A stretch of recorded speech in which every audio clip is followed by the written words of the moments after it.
According to my father, my first musical experience when I was 3, which would have been 1966, my parents said, "What do you want for your birthday?" And all I could say is I wanted a yeah. And this went on for weeks and weeks. What, a yeah. I was like, yeah. Okay, until, according to the family legend, She Loves You, yeah, came on the radio, and I went, She Loves You, yeah. I thought the guitar was called a yeah. So I asked my parents for a yeah, aged 3. I did actually buy Andrew a yeah one year for his birthday. It was a black Telecaster. But like all good yeah-yeahs, you need to practice, Andrew. Another record that I thought was kind of strange, and I like the fact it was a kind of story song, and I really remember it. I don't know how old I must have been. You may know when Matthew and Son by Cat Stevens came out. 1967. It came out in May, and Cat Stevens got to number 7 in the Radio London Fabulous 40 on the pirate ship. I don't know what it is about that, whether it's a sort of weird tuning or the instrumentation, and it's a kind of weird story song. I found it quite intriguing when I was a kid. To me, they were otherworldly. They were telling stories that come from another place. It was a bit like the world I was in. You know, I didn't go Dungeons and Dragons. I didn't want complete fantasy. I just wanted, you know, even at that age, I wanted to kind of maybe look at what was behind the curtain a little bit. Maybe that's, being a suburban kid, that's what I wanted, and that's where my imagination led me. I didn't want to go too fantastical, because I obviously was I found the world quite fantastical as it was. You know, I could dress up as Spider-Man if I wanted to and stuff. Spider Pig does whatever a Spider Pig does. So I didn't want to, you know, it was already quite fantastical, but I just still wanted to see if there was another little avenue of escape. And one of the first albums I bought was Wizards introducing Eddie and the Falcons, and they're all proper heavy teddy boys with really long hair and sideburns in a transport cafe. You know what I mean? So I always had that thing, you know, it's always a kind of, wasn't always about the music, it was about the world that music, to my mind, came from. Because I lived in the suburbs, although it was only 15 miles from London, back then it might as well have been 1,500 miles. So I'd kind of resigned myself to the fact that I may be a sort of big fish in a small pond, and that was all right. I'd work, you know, there's plenty of work around. I'd work for a few months, have a couple of months off, spend the money on trousers, records, clothes, books, get another job.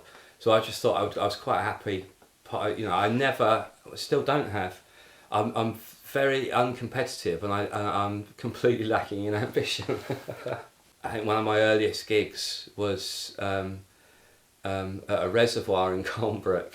It's Welcome to Show Business, and it was in this club. I can't remember what it was called, but basically they had a club in this, you know, in this reservoir sort of development, and this is before smoke machines have become ubiquitous in the acid house world. It's like, oh, they've got a smoke machine. So I whacked the smoke machine on full knacker and played the theme from the 633 Squadron.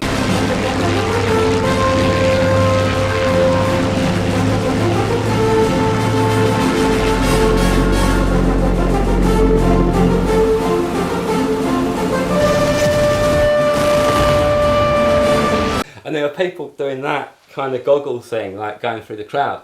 And through the smoke, proper Phoenix Nights style, came this big fat sweaty manager who just looked at me and went, fuck off, and put the in-house DJ in. That's my earliest DJing memory. But I carried that ethos on well into acid house, believe me.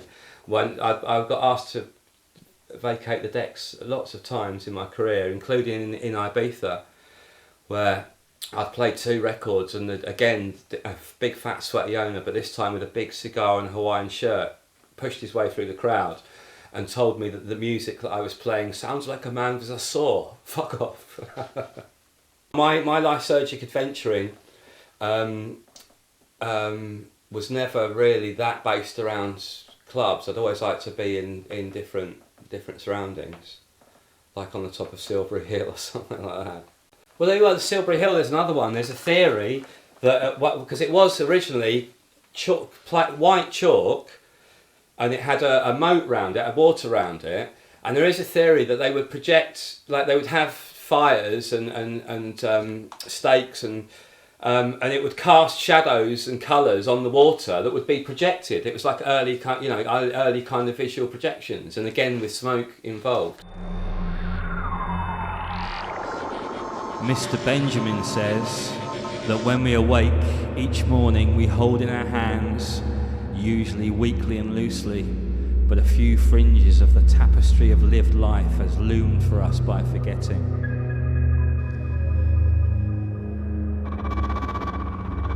The beautiful irony is, I can never remember these words and end up reducing them to a mere fridge magnet aphorism.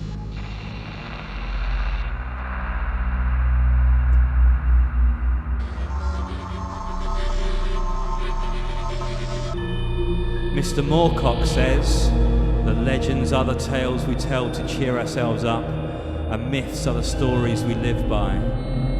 This is a bit of both. It may have happened exactly the way I relate, or it may not. Not even I know the answer to that one.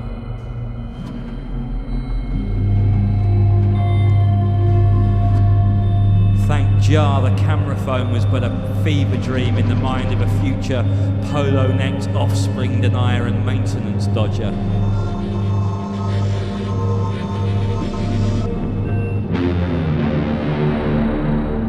But it is a very strange place, and Avebury as well. They are very strange places. I don't know whether it's because you know the history and you're kind of projecting some mysticism upon it, but no, without doubt, those people that inhabited those times knew things that we don't, that have been lost, without doubt. Scholarly approaches, you look at the scholarly approaches to Stonehenge over the last 100, 200 years. I just love the fact that we still have that dialogue about those sort of places, that they talk to something within us that goes back in our DNA thousands of years. I love what I do, and sometimes I think, it's just a fucking disco. But when people start taking it seriously and arguing online about things, and the politics of clubland are horrible, I will always just weigh in and go, it's just a fucking disco. But on the other hand, it is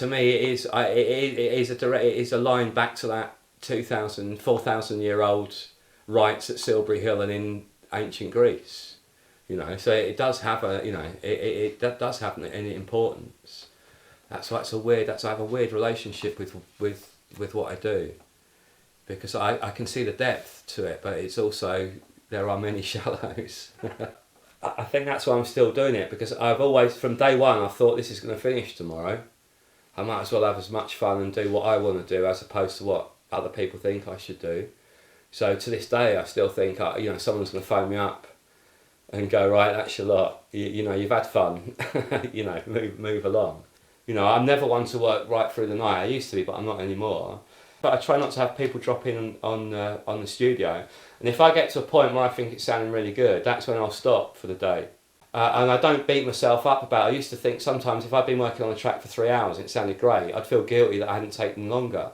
But now I don't, because it's not taken 3 hours. It's taken 25 years and 3 hours. I know what I'm doing. Don't beat yourself up about knowing how to do your job properly. In the eye of the storm, that, as I said earlier, that was as important as someone that had read the manuals, I think.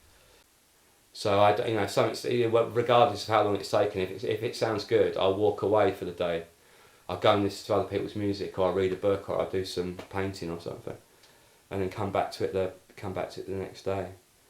The thing you're saying about not getting in guest vocals and stuff like that, because quite unusually from someone from like a DJing background, you've put yourself on record and it's your words and it's your voice and stuff like that. Was that quite a difficult thing to make yourself do? Because there must be. No, but I had to do it. It was born of necessity. Because it was all getting a bit cosy. We had our little studio and we were in our kind of sort of underground ghetto, and we were very vociferous about other people. He's a twat, and that's rubbish, sell out. And I just thought, well, hold on a minute, that's a bit unfair, isn't it? We weren't going online, it's just, even now I don't go online at all. So it was just within our little sort of cabal, if you will. And I was going through certain massive emotional problems as well, and I just needed to. I don't know. It's a kind of.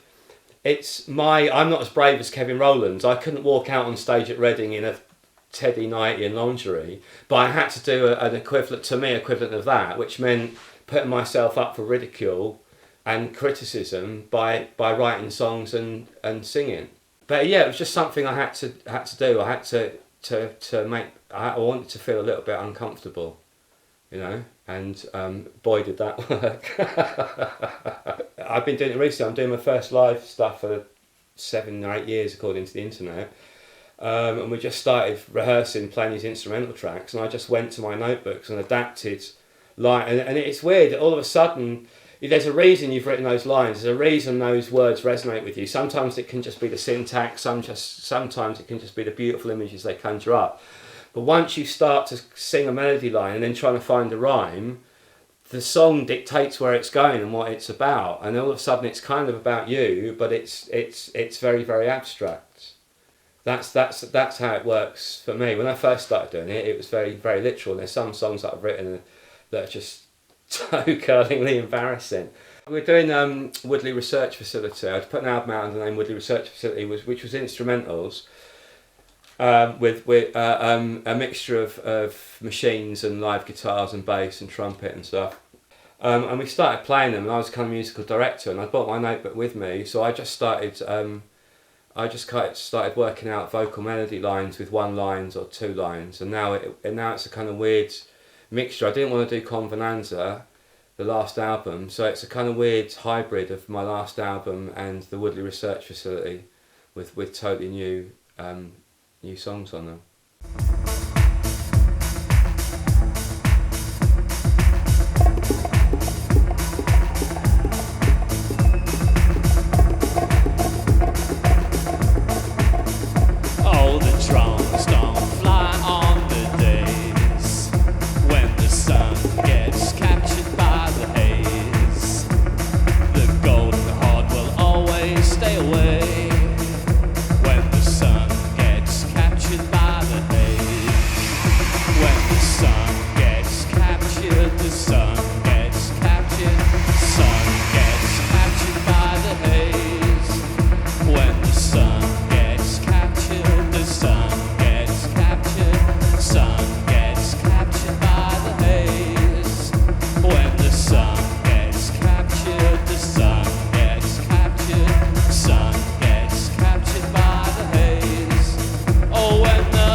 To be more confident in the studio and doing my job, I don't feel the need to make, you know what I mean, the grand gesture so much. This time it's more out of curiosity, and I knew that I could do something good. This isn't about therapy or catharsis. This is just about, well, yeah, that could be fun, as long as I make it, as long as I don't take an entire band on the road like I did last time, pay for it myself, and unload the back line into a basement at 6 o'clock in the morning. So tell us about Convenanza. It was very, very dear to Andrew, not just because of the disco, but the history, and you know, he was very interested in Gnosticism and the Cathars, and the place was very special to him. I mean, what a fantastic place, and it was great playing. It was, it was quite punk, and quite a big gig to do for our first gig. We landed at the airport, and the next thing I know, we're being taken to the city, and I'm in a car with Simeon from Silver Apples. Oscillations, oscillations, electronic evocations. Which was nice. A bit of a hero. So that was the entry point to Carcassonne. Silver Apples. I mean, it's amazing that you were on a bill with the Silver Apples. Isn't it? I know. I know. And how did you find Simeon? I don't often get starstruck, to be honest with you. And at first I didn't know it was Simeon. And then it was like, oh, it's, Frank was like, that's Simeon from Silver Apples. We were sharing a taxi to the airport. But yeah, looking incredibly dapper and gentle kind of energy to him. And if there hadn't been for Simeon and Danny the drummer, there would not have been an electronic revolution in the way that it came, because he was the first. Right, yeah. I mean, that bank of oscillators is just, even then, was still quite a substantial bank of oscillators. I mean, it's a remarkable story, because he got hold of a load from the junk in New York in the mid-60s, because all his rock bands had failed, and he just got a pile of oscillators and he soldered them all together. Fantastic. Rigged them up with a keyboard, and that was the first thing. He called it the Thing. But they came up in the psychedelic age and they still sounded alien. Oh yeah. And they were a big influence on Suicide. I can hear that, yeah. Well, we decided we took Simeon, Silver Apples. And I thought I really heard everything they'd really done, because this was really late 60s. And I was one of the few people that knew about Silver Apples. But anyway, we played this one song, and I swear to God, I didn't know it was Silver Apples. I had to go over to Nick, that guy was doing this thing with me, and go, who is this? It's a fucking amazing piece of music. I thought I knew Silver Apples. I thought I knew the music, and I haven't listened to it in a long time. But this one song was like, what the fuck is this? This is so great. So I really forgotten about how great their music really was. I think Suicide and Silver Apples were possibly quite influential behind the Seepage. Oh yeah. Seepage recordings I used to do with this girl Anita. Right. We would pick up any kind of noise machine. I remember we had this military field radio that I bought from this guy at the car boot fair. I used to go there every week, and he'd always have a different box for me, and he had this military field radio and showed me, right, he marked it all up with little stickers saying, right, if you put that one in there and feed it back into there, it will make this kind of oscillation.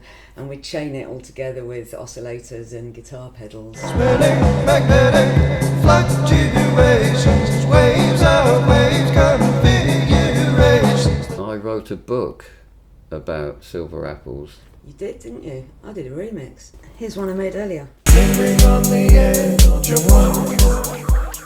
Tell me about Simeon fried your computer. Well, I don't know what was going on with those stems. It was, quite obviously on a completely different system to ours. Yeah. And they all looked, like normal WAV files. In fact, no, I think they were AIFs, which normally load in okay. But the whole system crashed. And I couldn't get the computer back up. So what I had to do is take the stick back home, where I had a Linux computer which reads just about anything you throw at it, and then I had to reconvert them in Linux to WAV files, and then bring them back, and then manage to pray to the digital gods and get the studio up and running again. But yeah, it was a complete freeze. And when I phoned Jack, he said, yeah, you're not the only one. It's happened to everybody. So I don't know what kind of Simeon, magic voodoo he cast upon those files. I interviewed him in 2015. Oh, yeah. And that was a big record collector feature, and that grew into me being asked to do his book in about 2018. 2020, just before the pandemic, and I'd already committed to doing the Orb book, but Simeon's manager, Jack, said, would I like to do the book now? We're back on, do it with Simeon. Trouble is, he wasn't a well man, and he couldn't do any spoken interviews, but he was correcting chapters, like when I was sending him over, and you know, we got to like the comeback, you know, and him touring in Danny's memory, you know, after when he came back. So the book will be finished very soon and out in next year. You've always said you want to go back there as some kind of pilgrimage. I have quite a bit of my own transcribing to do with the Acid House Diaries, if that makes you feel better, about the box of tapes you've got. And I think that would be a really lovely place to do it and absorb some of that energy and you know. Please forgive this letter. It's the last, my friend. All prayers have failed to save me. Let's conjure up the ghosts again. Let's conjure up the ghosts again. Let's conjure up the ghosts again. Let's conjure up the ghosts again. Let's conjure up the ghosts again.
Welcome to Cooking with Sweep. Those who saw it last month will remember me promising Sweep that we would make sausages, and I was holding that as bait for Sweep to behave, so I have here some sausages. So all we need now is Sweep. Go on, Sweep. Sweet! Sweep! Sweep! I don't know what's going on here, but Sweep... I think your phone's just gone. Oh, my phone's going. Hang on. Oh, blimey, it's Sweep.